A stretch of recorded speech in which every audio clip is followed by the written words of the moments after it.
Hey everyone, and welcome to the Beyond Life and Fitness podcast. I'm Cheryl Patton. And I'm Megan Prince. We started this podcast as a way to connect with more people who are struggling to fit it all in. The workouts, the food, kids, work, and relationships. We know that we're not perfect, but we hope that through our struggles and our mistakes and our failures and our successes that we can help more people through their challenges and be successful. So if you want some tips and tricks to help you along your journey to be the best version of yourself, then this is it.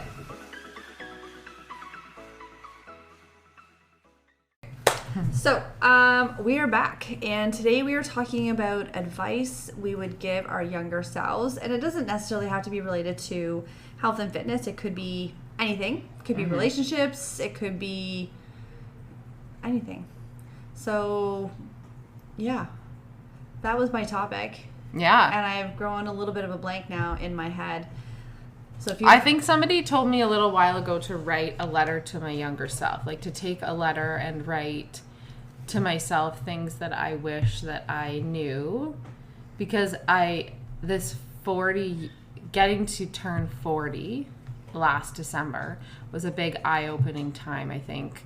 And I think they say something about like turning 40 or whatever. And I didn't feel like I don't feel old. I don't feel my age at all. But there's definitely something about this wisdom that comes when you turn 40. And I think even I gained a little bit of that like 38, 37 sort of when I started making like hard decisions in my life that I felt like were better for me, better for my life, that kind of stuff. And, yeah, there's definitely like this wisdom as you get older. And now my mom is 67 and she says to me, which is in retrospect, it's very hard for somebody to, because our moms don't know anything. Like even when I was 10 and I'm 16 and I'm going out, stealing, alcohol or something from a beer from my mom's fridge. And she's like, this, they're trying to tell you. And you're like, no, you don't know anything. And now my mom at 67 is still my mother and still being like, trying to like impose all this wisdom on me at 40, and you're trying to, but I feel like it's something that you almost have to live through. Like you can go back and try to say all of these advice to people when they're 20, 25 that we know now, but I feel like you aren't able to actually absorb any of it until you've actually gone through it and you've actually like lived and learned and made mistakes. And so I think, in writing our letter to ourselves, it's amazing to be able to really reflect on all the stuff that we've learned in our life, but not saying that I could teach anybody younger than me you can. I mean, I do listen to things that my mom says or people that are older than me say, but there's definitely so many things that I think that matter, that we think matter, but they actually don't once you get closer to like the end of your life or closer to and then I was talking to a mom today, and I was saying how I was joking around. I think it was you last week that I said, I'm gonna go wash my hair tonight, it's been like 8 days. And you're like, really? I'm like, yeah, actually, honestly, it's actually probably been 8 days since I washed my hair. And you have older kids, but and the mom said, and I said, I have these friends that show up at the gym and their nails are done and their hair's done and their clothes are matching. And I just don't get it, because I just don't know how I'm supposed to have it all together, how I'm supposed to look like that and then still parent my kids how I want to. And then her advice to me was that, I'm not saying this against anybody else, but those moms that have lots of that time to do that stuff, they're missing out on other things. So if you're getting your hair done, your nails done all the time, they're not saying that you shouldn't, like, because I was just crying the other night saying, I need to get my hair highlighted, I just need to do something for myself. But there's so much time spent on trying to upkeep yourself that you would miss out on. So I said, maybe that's the thing, is that the moms that look the shittiest were the ones that are spending the most time with our moms or our kids. So maybe that's a good thing. The shittier you look, the better mom you are. I'm not sure if that's how it goes. I think that's just the season that you're in. Mm-hmm. Absolutely. Like, my kids are older. Do I have more time during the day? Yes. When I'm not training clients or teaching classes or doing whatever, that I could go and do nail, yes. But for me, it's not a priority. Right. Right. So that's that sort of mine. Like, I don't do my nails unless, again, like we're going away on vacation or getting ready for a show. Like, I'm a hairdresser's worst nightmare. I come in when all of a sudden I'm like, oh, my hair is too long and ratty. Now I'm going to go in. And usually it's somewhere between the 8 to 12 month mark. Yeah. Right? Like, yes. it's because it's just not a priority for me to go in on a regular basis, have a standing appointment every, I don't know, 3 months, 4 months, whatever it is. So I think it's just what you decide to prioritize on when it comes to that. So yeah. Because I think our priorities as we're doing this podcast is about fitness and health. So we do spend a lot of our time meal prepping and being at the gym. Whereas some people that maybe get their nails done and their hair done, that's not so much of a priority as going to the gym and meal prepping, that kind of stuff. It's kind of like, where do your priorities lie? I don't really care what the heck I look like. I care that I feel better, that I feel good, and I feel good in my skin, that kind of stuff. Yeah. There is times where I'll like do my hair and put on makeup and get dressed, and then I feel good because I've then spent time put into myself, right? So I don't know. I think everybody's priorities are different, and what you decide to focus on. And I look at those women that have their hair and makeup and all those things done, and I like envy them because I'm like, oh my God. And I'll be like, your nails are so beautiful. Your hair is so beautiful. Like, where did you get that outfit from? And like, I know. And they're like, oh, but look at how your body looks. Like, it's so everybody wants what you don't have. Absolutely. So it's not like anybody's wrong in what we're doing, because some moms would be like, no, it rejuvenates me to have my hair done. Absolutely. And for us, it's like, it rejuvenates us to go to the gym. Yeah. So it's kind of like, what is your rejuvenation in this whole process of 100%? Because like, if I think back to in high school, like I definitely paid more attention to what I wear, like what I wore, and I never really wore makeup. That's never been a thing. I don't even remember that really in high school, because I did play sports. And looking back, I probably would tell myself, like, don't get so caught up in the exterior matters, but don't get caught up in it. Don't play the comparison game, because you're never going to win. Because you'll always be able to find somebody that you think is better. So you know, that's one thing I would probably go back and definitely tell myself. And see, I've always been active. Oh, if I could like tell myself not like that, eating, I don't know, 2 or 3 bagels a day is not maybe the greatest thing. Because you were at points? Oh, I'm a huge carboholic. Yeah, if you let me go, absolutely. Like in university, we had a great Canadian bagel on campus, and I would go through a dozen a week. Plus the cream cheese. Oh, yeah, for sure. Oh, we have one across the street here, and that's like the kids' treat every once in a while, right? Well, they're massive bagels. Yes. And then, So anyways, I would probably tell myself to start paying a little bit more closer attention to how I'm eating and then how I feel after I eat. Like, my mom always made good meals. Like, we very rarely ate out or went out or... But yeah, I remember that in university for sure. Yeah. I think I would probably tell myself the biggest thing would be like, just be yourself, and you will attract the people that love you for just who you are. You know, there's been so much, I think, of my life in my childhood growing up is that I needed to do certain things to be loved. I needed to be a certain way to be loved. And I just was always that people pleaser, that empath, that like person. And it feels hard at this age sometimes to say no and to like set boundaries of no, this isn't good for me, or no, I'm just overwhelmed, or no, I can't do this stuff. That the people that value who you are as a person and know, which be like, yeah, it's totally fine. Like, I'm still here. Don't worry about it. Like, whatever. And you don't have to feel like, oh, I have to do this, or this, so this person will like me and be my friend. Right. So I think that's the biggest thing I've been instilling in my kids is like, choose the people that you are around because that affects your whole entire life. Like, choose the 5 most influential people that you want to be like, that that you can be yourself. Yeah, exactly. They're gonna support you with how you are naturally. Naturally. Right? Yeah. And not somebody that you are trying to be or morph into be so that you can fit within a certain box of your particular, whether it's friends from school, whether it's people that you work with. It could be anybody. And just, not be afraid to say what you think. I still, say what you think in a respectful manner. I don't think you have to be rude or nasty about it. Don't be afraid to say what you think, and don't be afraid of somebody saying, well, I don't think that's valid, or I don't think that's true, or I don't think whatever, and dismiss how you are feeling and thinking, and being okay with that. Yeah.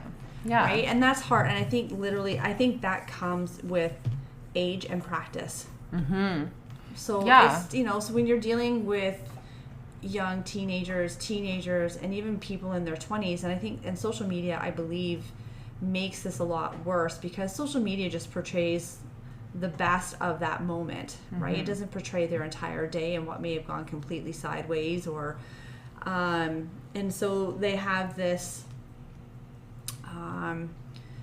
constant vision board on Instagram, Facebook, TikTok, doesn't really matter, of how people look, how people dress, how people act, how people talk, how people pose, how people do their hair, how people, like, you name it, it's on there.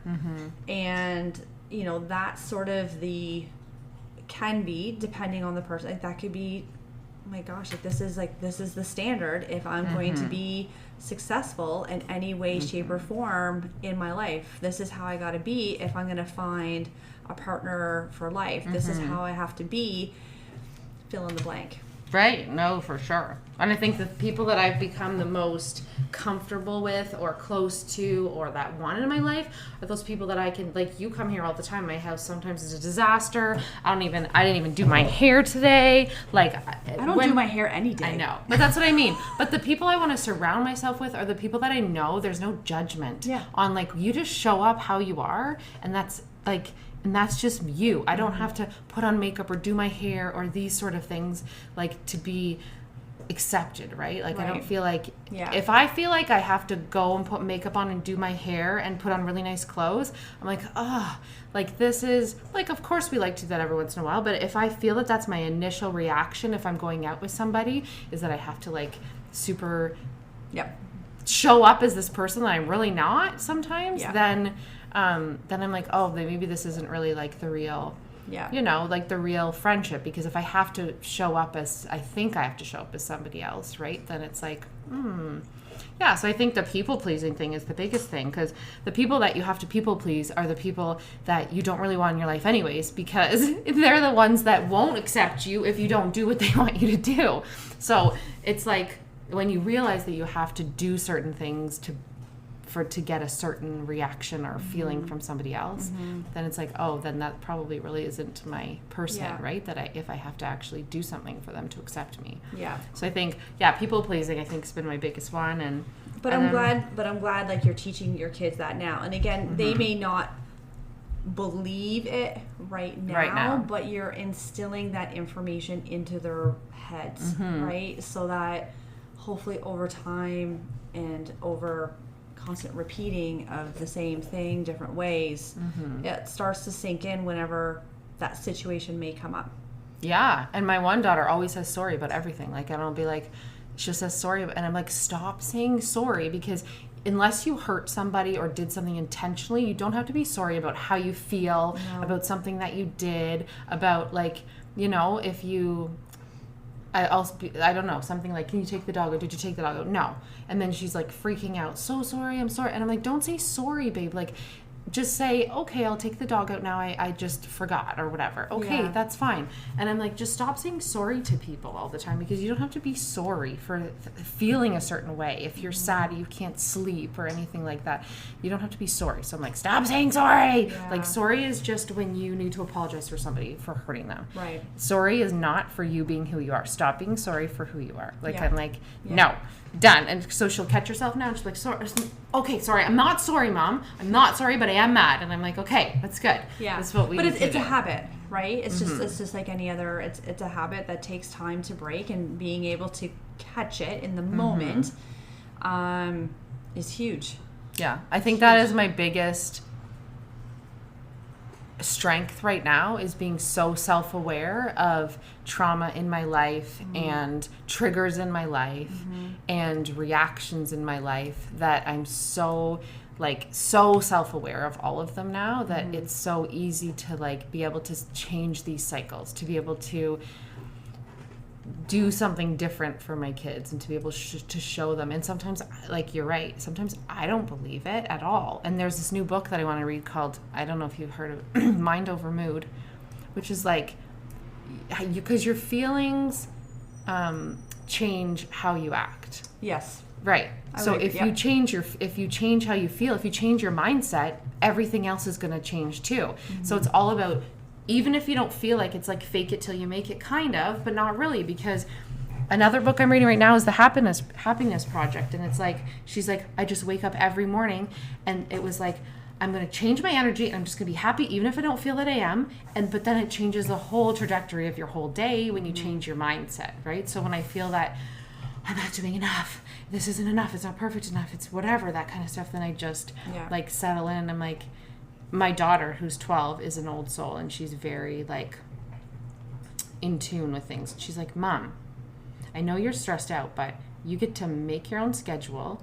Wednesday you went apple picking with us in the middle of the day and helped us make apple recipes, and you schedule your own stuff. Like, I know it's stressful, but also realize that you also get to do all these things. And I'm like, oh, so she's like flipping my head and being like, that's awesome. Yeah, why am I thinking of all the negative things about my life? Because we all have stress, we all have things, and our brains are hardwired to think of the negative more than the positive. So that's why it takes so much work. Yes. To flip the script. And I said to a lady this morning, because about homeschooling, and I was like, it's really hard. Like, I'm trying to be really positive about it, but I was like, some mornings I have to wake up every morning and reset myself and be like, nope, we're doing this, it's gonna be fine, we're doing this, it's good. It's like resetting your brain and almost being like, those negative thoughts, I am not letting you in today.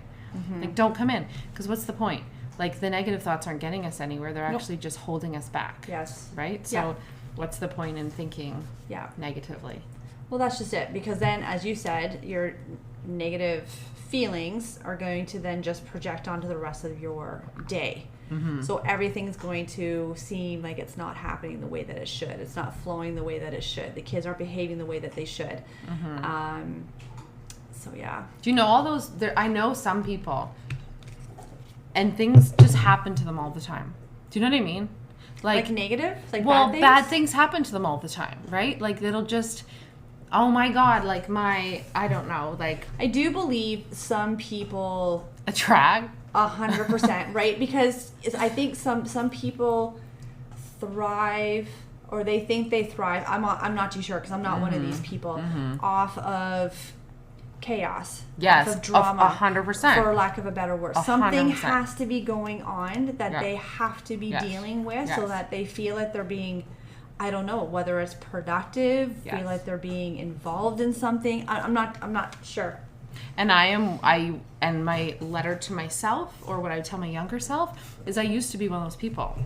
But then you would create drama? Not create drama, but it's almost like, not create drama. I do know somebody in my life that actually came to me that said to me that if there's not drama, they don't feel safe. Like, they lived in such a traumatic childhood that recreates. They need that feeling of drama. They need that feeling of chaos. They have to have it. And I feel like that's the cycle I feel like I'm breaking. And it's those hard times when I have to sit down and watch a movie and I'm like, oh my God, I should be doing this and this and this and this and this and all these things. And I'm like, I need to do this for my mind because my body is saying to me, Meg, like, calm down. Like, you're overextended right now, right? So I feel like I used to be one of those people, not that had to have drama, but you know, there's that fear of missing out. Oh, I have to do this, I have to do this, I have to do this, I have to do this. And now I'm like, yesterday we missed something with our homeschool group, which we were sad about, but it also would have made our day very chaotic and back to back to back. So we didn't go. And so we did some math and we did some fun things in the morning. And my daughter said to me last night, Mom, I'm so glad we didn't go to that thing yesterday because yesterday just seemed like really, you know, kind of calm and it kind of flowed and it was good. And I'm like, oh, so I don't have to do all those things and actually things will go better. So it's like, I think we're in this world right now where busyness. When you text somebody, it's like, a grind culture. You're like, it's I'm a hustle so culture. busy. And that's a good thing. Whereas No. I wish people would text and be like, I haven't done anything today. And then you'd be like, yes, that's awesome. That's what I need to do. It's because when you tell me you're busy, I feel like I need to be busy. 100%. And then it's like, damn it, if Cheryl's doing 50 things today, I better start doing something. I can't sit on the couch because Cheryl's doing things. Well, what does it matter what you're doing, right? Yeah. We have to, again, stop competing with what the other person is doing. Yeah. I don't know how much work you worked that week or how much I did, right? Yeah, Like, and that's one thing I've been working on, especially getting ready for another fitness show. So just being okay with sitting on the couch for like 30 to 45 minutes and just sitting there, whether I watch TV and zone out, whether I close my eyes, doesn't matter. And not feeling guilty for doing that, not feeling guilty that I'm sitting on the couch while my husband's out, you know, busting his ass working, not feeling guilty just about the situation, but that just recognizing that that's what my mind and my body needs. And once I allow myself to do that, then I have the physical and mental capacity to keep going on with the rest of my day. I'm scared that I won't wake up. And the issue is like, if I sit down, sometimes I will. I have set a timer the odd time just because I know I'll need to make sure I'm up by a certain time because of a class or a client or whatever. I have done that just to be on the safe side. Yeah, it has to be like, I'm fine with gym's easy for me. 100%. Meals are easy for me. Yeah. Sitting down is not easy for me. No. It's like the opposite. So I definitely say to my younger self is like, take that time for yourself. You don't have to be involved in everything. Again, the people that are in your life, you shouldn't have to work for them to be in your life. Right. Like, it'll just be like, you know, they'll just be in your life. That's just how it is. It just flows. You don't have to like try to like make it work. Yeah. Keep those friendships because you feel like you have to all the time. Because I feel like keeping your circle small, again, we've talked about that, and especially raising kids right now. I cannot have 15 girlfriends that I have to keep in touch with all week. I can't even like keep managed with my 3 kids, keeping in touch with them all day. Yeah. I was like, so trying to like keep in touch with, you know, all of my friends and stuff is very difficult in this stage right now. And I feel like sending in a text to all my friends being like, I love you, but this is just, I just can't. I'm here, but But this is what's happening right now. And so, and I love you, but I just need to, because when you get a free second, when you're in this stage of motherhood, when I get a free second, I want to be in my pajamas. And I want nobody to be talking to me. Yeah. Oh, yeah, I understand. Having like nights home alone are great. Like, yeah. And then that's what I realize is that when I see sort of the light, because if their dad takes them for 1 or 2 nights, oh my God, I start getting creative again and thinking about, oh, I should do some meal prepping and I should run this program again and I should do this and I should do that. And I start getting creative again. Then they come back and then it all just crashes. But then I'm like, no, because in a couple years, I will be able to have that creativity outlet. There's just right now for me, there's only a capacity of how much I could do. And you can't, again, you can't help other people when you're just surviving yourself, right? Yeah, so it's not like, I'll help you with your fitness and I'll get you fit. And I'm like, but I just need to focus on me, staying in this zone right now, right? Yeah. So we can't pour from an empty cup. So we have to like be able to 100% take care of ourselves first and then then we're available for everybody else, kind of, right? Because then you get that creativity back, that motivation, that energy back, right? When you're like, yeah, I got my hair done. So I'm going to schedule an appointment to get my hair done eventually. That's amazing. So yeah, so pretty much advice that we would give our younger selves is don't worry so much about what other people think. Be yourself. Don't get caught up in the fear of missing out and having to be somebody who you're not, just so that you can be a part of something that you may or may not even want to be a part of. Right? Just because just because you think you need to be a part of that particular group of friends or a group of coworkers or whatever the case might be. And don't eat 3 bagels a day from Gay Canadian Do Bagel. not eat 3 bagels with cream a day cheese. with cream cheese. Okay. Bad idea. Don't do that. Do not do that. That's Do a not. definite one. Oh my gosh, yeah. And what, am I missing anything? No, I think maybe just take time to know that every second doesn't have to be productive of every single day. Yes. And you can take time to rest your mind, because I think I think kids in school are better at doing that. Yes. I think it's once you kind of hit those working years, and you're still, so now you're working full time, which are longer days than school days. Yeah. And still trying to keep up with your nutrition, your fitness, your friends, any other social clubs that you may do. And that it's okay to say no and to lie down on the couch and close your eyes. And don't worry about it at all. Yeah. Right? Yeah. I think that's a perfect way to end. I think it's awesome. All right. Thanks for listening, and we'll catch you in the next episode.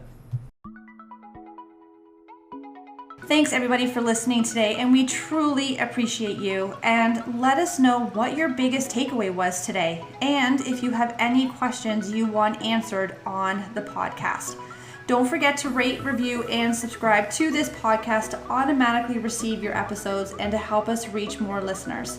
We would love to connect with you on our socials, either Facebook or Instagram, with links in the show notes.